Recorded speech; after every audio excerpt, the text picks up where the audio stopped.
retain the craftsman mindset. This is another concept from Mastery / the Daily Laws. The work is the only thing that matters, is what you wrote. And the idea that you give is cultivate profound dissatisfaction with your work. I both love and hate that, because of course we're always dissatisfied with our work and we want it to be better. But doesn't that kind of make you miserable in the process if you're never happy with what you create, or are those two different things? Well, people who are craftsmen or craftspeople, if we have to say it now. Yeah, you're going to get canceled. I'm telling you. Okay. So you're like building something, a table or any, something out of wood, and you don't have like a perfectionist attitude. The table will fall apart, right? Or it will be lopsided. So you learn to kind of make things symmetrical. You see the faults and the defects in what you created. You work with the wood itself, and you try and create something that's as perfect as possible. The mistake that most people make in building something, so first of all, I want you to think of yourself as a builder. You're literally building a house or a table or whatever it is. So that's starting your own business, that's writing a book, that's working on some project in your office. So you think of it like you're literally building something with your hands. It has to have a foundation. It has to be on something solid. It has to stand up. It has to look, reasonably symmetrical, etc. So you're actually like a craftsman, okay? So use that kind of mindset, because it's a very powerful, very human mindset, because we are natural builders. That's what makes us kind of human and powerful, okay?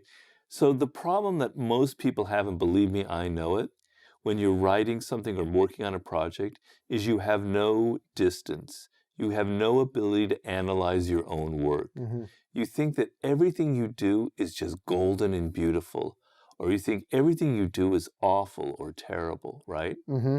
Yeah. So you can have other people look at it and who can kind of bring you back to reality and say, this is what's working, this isn't what isn't working.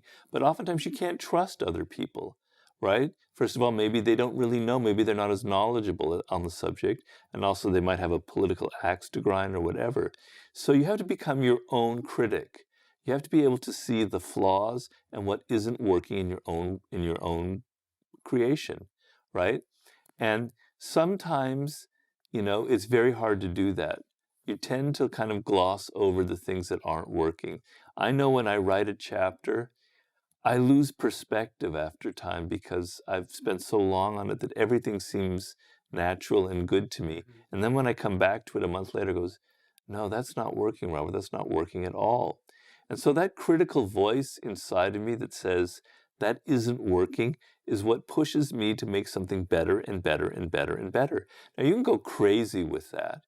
You can reach a point where you never end up finishing whatever you're making because you're always criticizing it. At some point, you have to say, it's done. It's 95% there. I'm never going to get to 100%. Okay, that's fine. I understand that.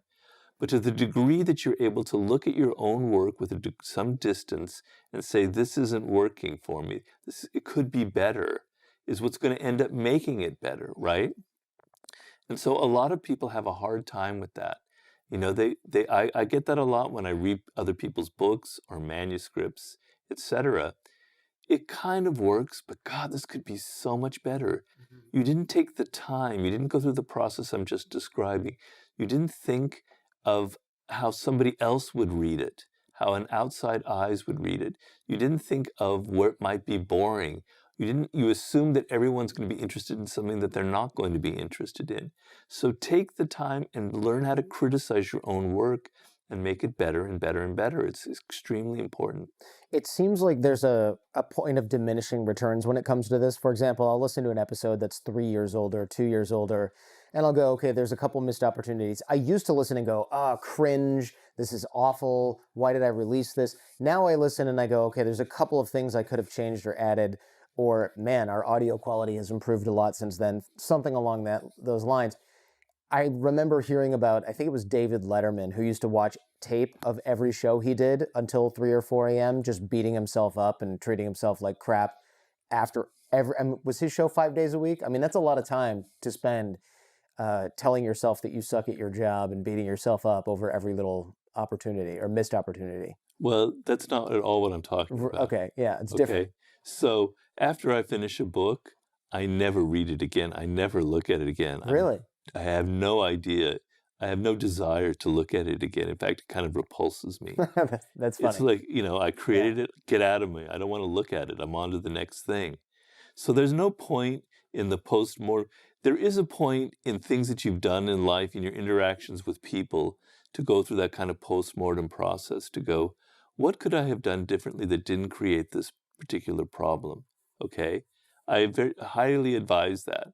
So if you had a podcast that got you in trouble, then go through that post-mortem process to see what you might have done that caused it, and so you can learn the lesson is extremely important. But that's different from going back and criticizing a podcast that's already been created and it's out there. What value are you going to get? You're just going to be beating up on yourself, as you say.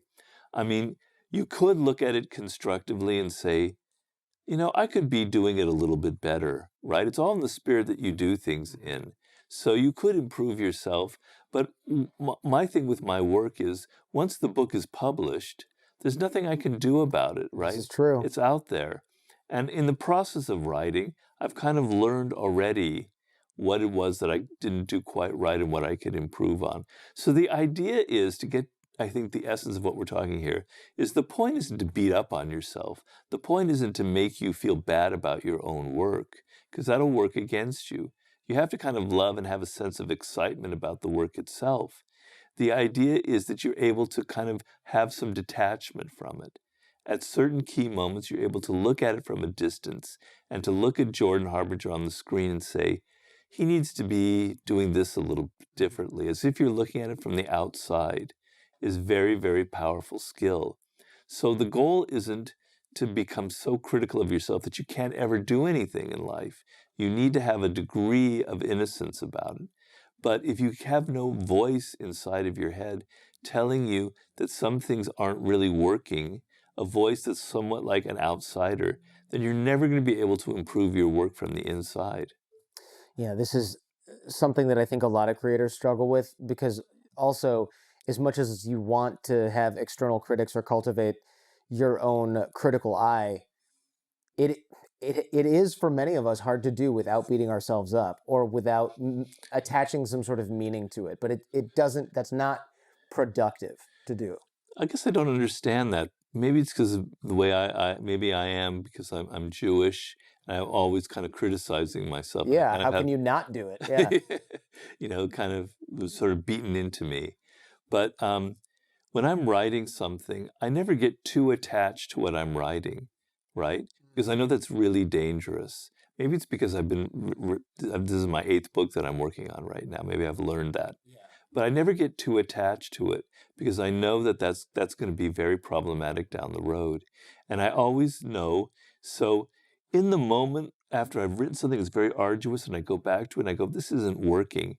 Yeah, it's painful, undoubtedly, because we're all kind of lazy by nature. We tied the ribbon, we finished the screenplay, we did the project, it's over, I want to move on, right? That's natural. Yeah, it's Johnny Depp not watching his own movies, right? Right. But I think that's who that is. But I don't know. I had no idea. Yeah, I think he refuses to watch his own movie. There's a few actors that just say, "I'm never watching my own movie." Well, that's the same thing. I don't want to read my own books. Yeah. It's very similar. Mm-hmm. Yeah. But you don't want to rush to the end because, things can always get better. And your natural tendency is to be in a hurry because you want the product out there. You want all the accolades, et cetera, et cetera, et cetera. But if you develop this voice, if you're able to look at it with some detachment, it ends up becoming kind of an interesting game where you feel like I can always make something better, better, better, better. It's kind of a very satisfying feeling to improve something and to be able to say that my first iteration was kind of weak and I've really strengthened it right now, as opposed to sending it out there early and then you have a little bit of doubt and then it isn't quite clicking together and people start criticizing it. So,